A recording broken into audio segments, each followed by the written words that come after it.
ఒసే బామ్మ 2 రోజులు శ్రీశైలం కాశీ ఫ్రెండ్స్ తో కలిసి సరదాగా వెళ్దాం అనుకుంటే ఇంటికి రా సావు కొట్టావే ఇందుకే.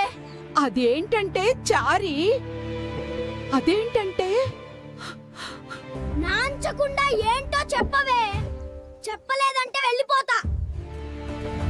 చారి, నీ చదువు కోసం అప్పు తెచ్చాను గుర్తుందా? మన చుట్టాల దగ్గర తెచ్చానన్నావుగా. పీజీ అయిపోయాక 6 నెలల్లో క్లియర్ చేసేస్తాలే. 5 lakhs కదా, 6 months లో తీర్చేస్తాలే, కంగారు పడకు. అంటే చారి, నీకివ్వడం 5 లక్షలు ఇచ్చాన్రా. దాంతో పాటు చిన్న అమౌంట్ కూడా నేను అప్పు చేశాన్రా. ఎంత? 15,000 లేదంటే 20,000? 15,000 పక్కన 2 సున్నాలు పెట్టరా.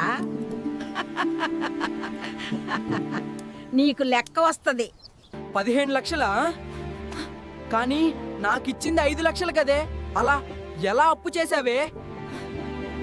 కరెక్టే, కానీ 15 లక్షలు బెట్టింగ్ లో పెడితే 30 లక్షలు అవుద్దేమో అనుకున్నాన్రా. కానీ సున్నా అయిపోయిందిరా. ఏంటే 15 లక్షలు బెట్టింగ్ లో పెడితే 30 లక్షలు అనుకున్నావా? కృష్ణ రామ అనుకునే వయసులో బెట్టింగ్లు ఆడతావా? ఇక్కడ రోకలి బండేది, నిన్న నెత్తి పగల కొడతా. చారి ప్లీజ్ రా, నా బుజ్జి మనవడు కదూ కాదా, ఇంకా అవలం చేయలేదురా చారి. సర్లే ఏడవకు, తీరుస్తాలే. ఏముంది, ఇంకో సంవత్సరం కష్టపడతా. ఇదే నీకు లాస్ట్ ఛాన్స్. ఫ్రెండ్స్, బెట్టింగ్ జోలికి వెళ్ళకండి. మీ లైఫ్ తో పాటు మీ కుటుంబం లైఫ్ కూడా పాడవుతుంది. మందు సిగరెట్ కాదు, బెట్టింగ్ కూడా ఆరోగ్యానికి హానికరం. నాన్న చారి, నాన్న చారి. ఇంకేం పెంట పెట్టావే అమ్మ?